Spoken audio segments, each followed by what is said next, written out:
Hi, my name's Yvonne Cassidy, and my book, I'm Right Here, is out this week, and I thought I'd do a little reading from the first chapter. This story starts 5 years ago, when I was 14, the year Mom's memoir came out, 4 years after Grandad died.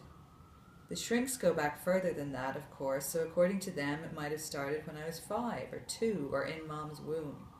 Or maybe even back further again to when Mom was 5 or 2 or in her mom's womb. That's the problem, one of the problems with therapy. If everything can go back and back and back, then where's the start of anything? And if every question has a nice, neat answer, then what happens to things that can't be explained, like magic and ghosts and the afterlife? These are the questions I used to ask the shrinks in Redfern and to Alice before then. They'd nod and say, "How interesting, Cassie," but no one would ever answer. But since all stories need a starting point, let's say it started when I was 14, because that was when we went to Charleston, and that's where I meet E.L. Mom and Dad were still together. I know that, although that's harder than you would think to know, because their breakup came in little slices, way before the big break. Like when Mom started working on her memoir on Sundays, even though Sunday had always been family day, no matter what. Or when they started sleeping in different rooms, because he snored, they said, and then when he needed his own overnight place in the city, close to work, just for during the week. You buy those things when you're a kid, or at least I bought those things, because part of you wants them to be true, even though another part of you knows deep down that they're lying. But sometimes lies are easier than the truth, it turns out. Sometimes I think it would have made life so much easier if I'd lied about EL from the start.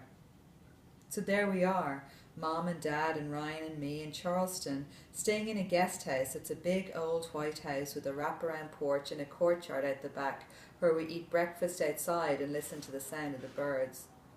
No one has said that unless things get better with Mom and Dad, this is the last family vacation we're all going to go on together, but we all know it, and the silence somehow makes the stakes even higher. If I was 14, then Ryan must have been 11, which makes sense because I remember the first argument of the morning was about him having his Nintendo at the table. "Ryan, I told you to put that away," Mom says. "You can take it out later, when we're in the car." Dad is helping himself to honey. He doesn't see the bee on the other side of the pot, and I don't tell him. I can tell he's going to disagree with Mom before he does. "He's not harming anybody," he says. "How is it any different than letting Cassie read through every meal we sit down to eat together?" Mom tries to blow her hair out of her face, but it sticks to her skin, already sticky in the heat. It was still long then, still blonde. Books are different, Joe. Educational. It's 6 months since Mom's memoir came out, a month after she's first been on Oprah. None of her novels had ever made it onto Oprah. None of her novels had even come close. Dad makes a face. "Harry Potter? Hardly educational. Haven't you already read that one?" It's a question, but he doesn't give me time to answer. When I was 14, I was reading Hemingway, Mark Twain. Jesus, Joe. Mom pushes her chair back and the metal makes a screeching sound on the flagstones. "What?" he says. "What's wrong with the great American writers?" Great American writers. She shakes her head, pulls a cigarette out of her pocketbook and lights it up. "You're going to smoke at the table now? Over breakfast? Before you even eat anything?" She turns her head, blows smoke the other way. "Why not? It just gives you something else to be self-righteous and judgmental about." Ryan looks up from his Nintendo, and we catch eyes for a second before I go back to Ron and Hermione. Dad's right. I had read it before. It's The Goblet of Fire, and it's the last one Grandad bought for me. He bought us both copies so we could read them at the same time. My eyes scan the words, but I don't take them in because I'm waiting for Dad to respond. He'll ask her what that's supposed to mean, or he'll defend himself, or he'll accuse her of being the one who's self-righteous. That's how it works. But he doesn't do any of those things. Instead, he just looks at her and puts some more honey on his toast, spreads it around, and that's the scariest thing of all. He gave me The Adventures of Tom Sawyer, Dad did, right after Grandad died. Grandad taught me how to read before I even went to school. By the time Mrs. Pekowski was teaching us the ABCs, Grandad had me reading the New York Times front page. All the books on the shelves in my room were from Grandad, up until Dad gave me that book.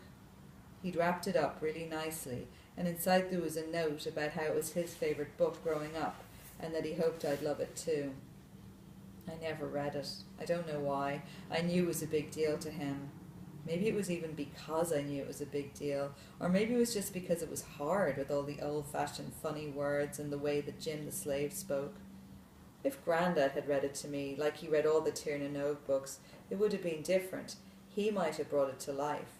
But Grandad wasn't there. That was the whole point. Dad asked me every few days if I was enjoying it, and if I'd finished it. I lied a few times and moved the bookmark deeper in, and when he tried to talk to me about it, then he knew, and after a while he stopped asking me. Sitting in the heat of the Charleston courtyard, starting the same sentence about Ron and Hermione over and over, I have this crazy idea that if I'd read The Adventures of Tom Sawyer, then none of this would be happening. This argument, all the other arguments, everything unraveling might be down to that one moment. That maybe if I can somehow engineer the day so we can get to a bookshop and I can get another copy and read it as fast as I can, then I'll have something to talk to Dad about again. He'll know I wasn't ungrateful, and that I loved his present, and that I loved him for giving it to me. But I don't say anything. I read instead.